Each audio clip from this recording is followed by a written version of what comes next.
Hello students, it's me, Teacher Menchi, and welcome to Ma'am Chi's Amazing Corner, your virtual classroom in Science 10. Let us recall what we have learned from your past lesson. We have learned about the different types of plate boundaries, namely the divergent plate boundary, convergent plate boundary, and the transform plate boundary. We also have learned that this movement along the plate's margin causes the formation of mountain ranges, volcanoes, and also causes earthquakes.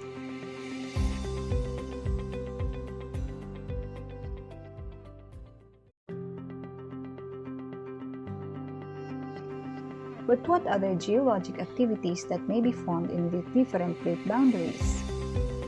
What will happen when two different plate boundaries collide, pull apart, or slide past each other? And why do we need to study about these geologic processes? Let's all find out in today's lesson.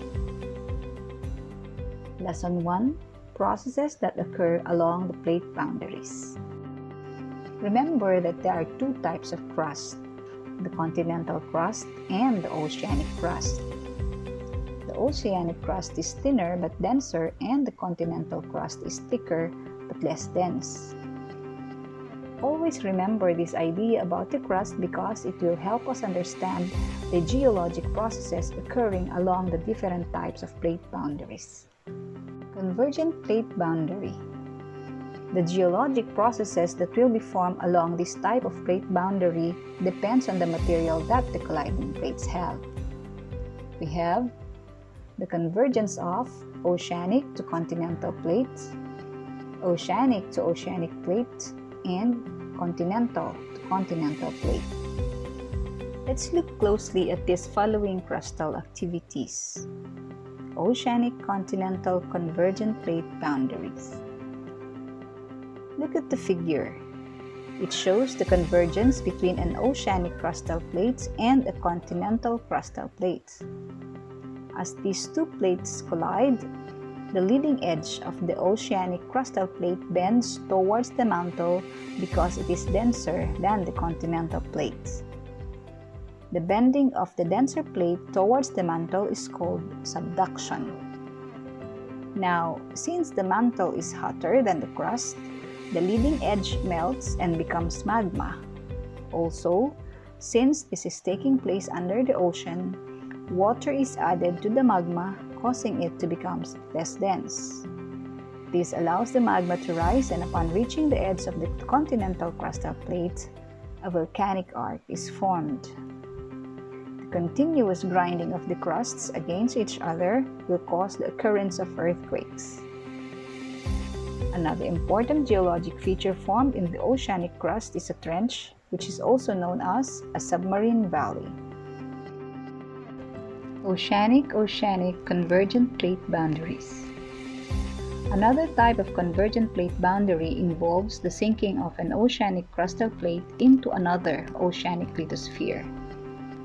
Converging oceanic plates will cause the formation of trenches, and this movement also becomes the source of earthquakes. The subducted leading edge will melt once it reaches the mantle. Again, the addition of water causes it to rise, creating a volcanic island arc, which is parallel to the trench. And since these earthquakes happen underwater, strong ones will generate tsunamis.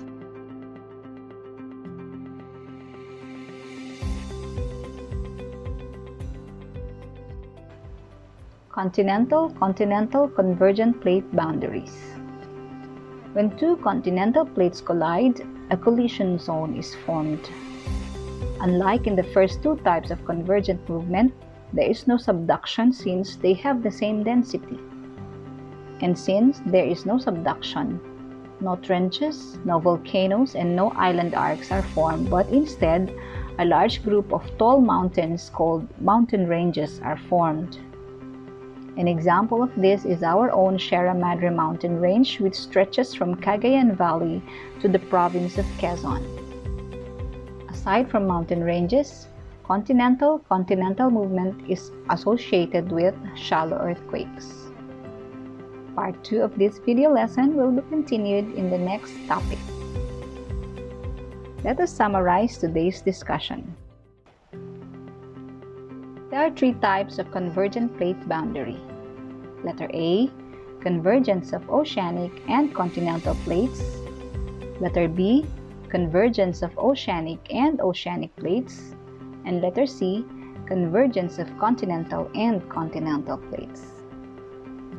The convergence of oceanic and continental plates can lead to the occurrence of subduction zones that will give rise to the formation of volcanic arc, earthquakes, and trenches.